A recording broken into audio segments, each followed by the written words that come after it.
Hey everybody, Rick Walker here with SST, and we are wrapping up our coverage of SEMA today.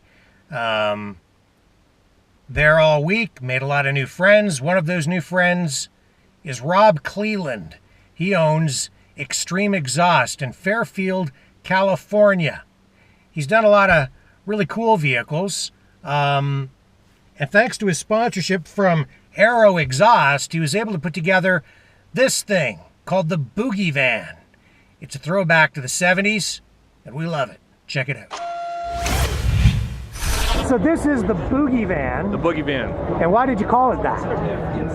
Because it doesn't do nothing but boogie. That's all it does. It's strictly for doing donuts, burnouts, wheelies, whatever you want to do. And nothing says I love you like 850 horse with a 2,800 pound package. Right. And this package all sits on what? It's an old Chevy van? It's a 1969 Chevy G10. It's a handy van. It was designed as a single passenger. We actually got a lot of history on the van. We have the original owner's little plaque up on the little valance on top. His granddaughter actually signed the door, which is still under the paint. It went through multiple hands, and I picked it up from a 9/11 survivor named Sean Hickey, and it was his therapy van. He bought it at a tow yard. It was abandoned, and he used to sit outside and smoke grass every day, suffer from PTSD, and it was his therapy van, and it made him happy. And I worked for Contra Costa County, ran across it one day. I looked at it every day for about 8 years, and I put a little door knocker on there and said, hey, if you ever think about selling it, I'm here. He sold it to me for $500, and it took me 3.5 years, and this is what it is. We're actually really good friends to this day. Yeah, well, it all harkens back to the 60s, 70s, the shaggin' wagons and all of that stuff. The rolling stabbing cabin, that's exactly what it is. It's just something for fun. Yeah, a lot of purple. Why did you go with that theme or style? Everyone kind of goes traditional blues, reds, sometimes greens. Purple's kind of, excuse the French, but the bastard stepchild of the auto world. You have your Cudas were purples and pinks, and they kind of really stood out. So that's kind of the way we went. Right. So what does it have inside in terms of interior and amenities? The amenities, it's got a 496 big block Chevy with an 871 blower on it. Makes 852. Turbo 400 automatic. The biggest thing is the upholsterer guy. He probably hates me to this day because the upholstery the purple leopard skin was actually designed for pillows and like couches and stuff, and I wanted it in the van, and that was pretty much it. Can you walk me around and just show me what you got? One of the key things, I don't know if you can see it from here, but if you look, there's 2 calipers behind the front wheel on each side. It actually has 2 independent braking systems.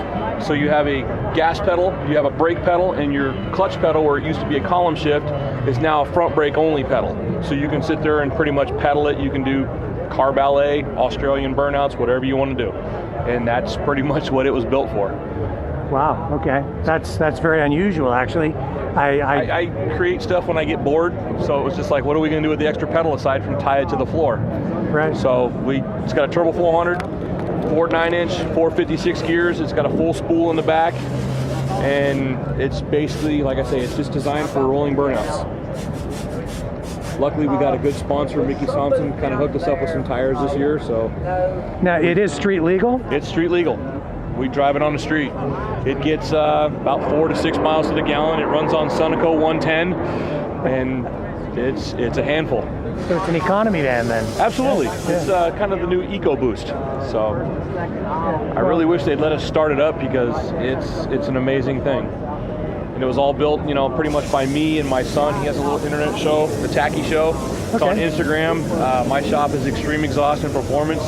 It's a part-time shop. We do exhaust, and we buy, sell, trade hot rod parts. We're in Fairfield, California, and we got an invite out here, and we're just having a blast, man. This is great. Very cool.